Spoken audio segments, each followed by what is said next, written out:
Les alvéoles, c'est un bureau d'études et un organisme de formation qui ont été spécialement créés pour accompagner la régénération des écosystèmes et des paysages, qu'ils soient urbains ou plutôt agricoles. On utilise pour ça le design de permaculture, mais aussi toutes les techniques d'agroforesterie, de syntropie, d'hydrologie régénérative, bref, tout ce qui peut nous servir à réamorcer un cycle vertueux.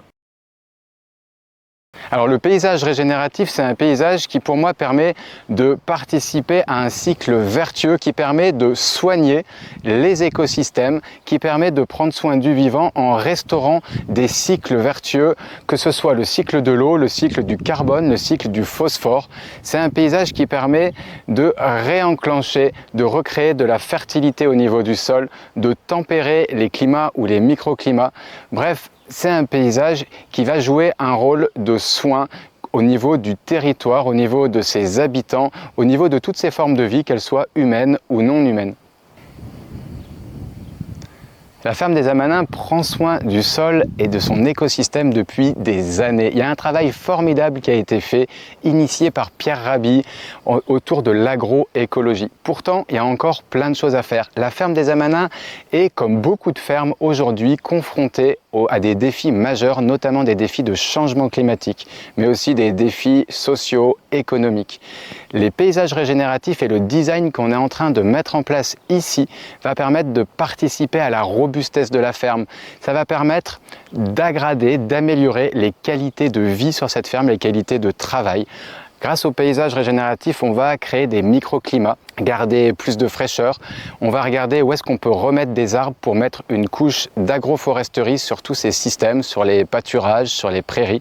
On va regarder comment retenir l'eau, comment créer un cycle vertueux pour faire en sorte de retenir et de continuer à créer de la matière organique, qui est un peu la clé de toutes ces fermes.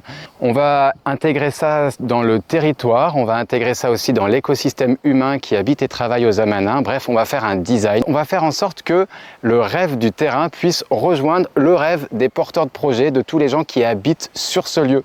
Le rêve de produire, de nourrir des enfants, de produire de la nourriture, et le rêve d'un terrain qui a envie de se couvrir d'arbres, qui a envie de couvrir son sol, qui a envie de retenir son eau.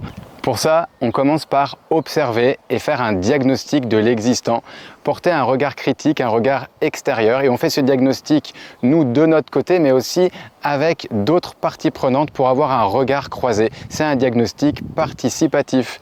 On va tirer des conclusions, on va faire des préconisations, et puis on va transformer tout ça en un design avec un plan d'action pour voir par où commencer, quelles sont les priorités, et comment est-ce qu'on va mettre en place un véritable projet sur les prochaines années, parce que le défi est majeur.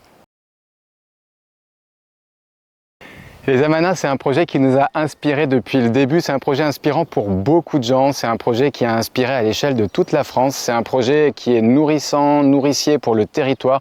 Et c'est pour ça que ça nous tient à cœur de participer à ce nouveau chapitre, de faire en sorte que ce projet reste inspirant, que ce projet reste vivant. C'est des liens aussi qu'on crée sur un territoire avec ce qu'on fait nous ici à la Pépinière. Bref, on a envie que ce projet il continue.